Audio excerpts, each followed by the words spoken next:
राजनीतिर छक्कापंचा भितर होई पारुनी उन्नतीकरण कार्य कहीं एभली हबार कारण कौन बहुतर ए बाबद सरपंच बीडीओ महाशय को जणाइले हैं यह कर्णपात करनथिले। एक्शन प्लान रे यह 2022-23 रे 2 लाख टंका थिबा बेले कहीं एने जणाइले हेले कार्यकारी होई पारुनी।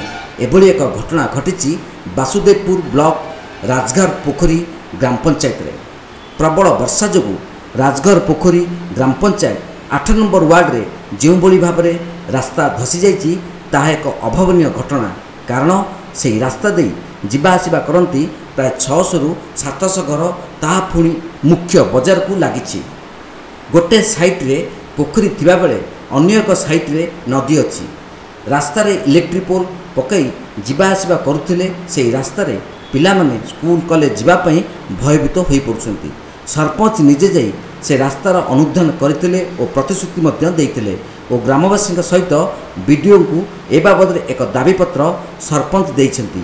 बीडीओ प्रतिश्रुति देवा सहित सरपंच जरिया तुरंत यह कार्यकारी करेंगे बोली कहिसेंती।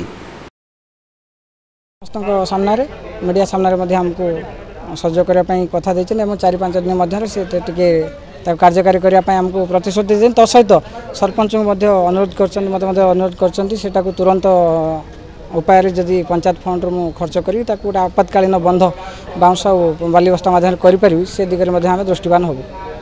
जे निजे जाते पानी देलु कहलु सारे टाणी देले भी बर्तमान समय टाणी देखिए चेक कर हम नचेता हम न कहले देखा कौन होगा भी ना तेणु बाध्य कि आम बैंक आसे ब्लॉक को आसनु ब्लॉक वीडियो कहले जे 5 दिन भितर करुच्ची जदि या पर न करती बाध्य कि आम आने बाटू।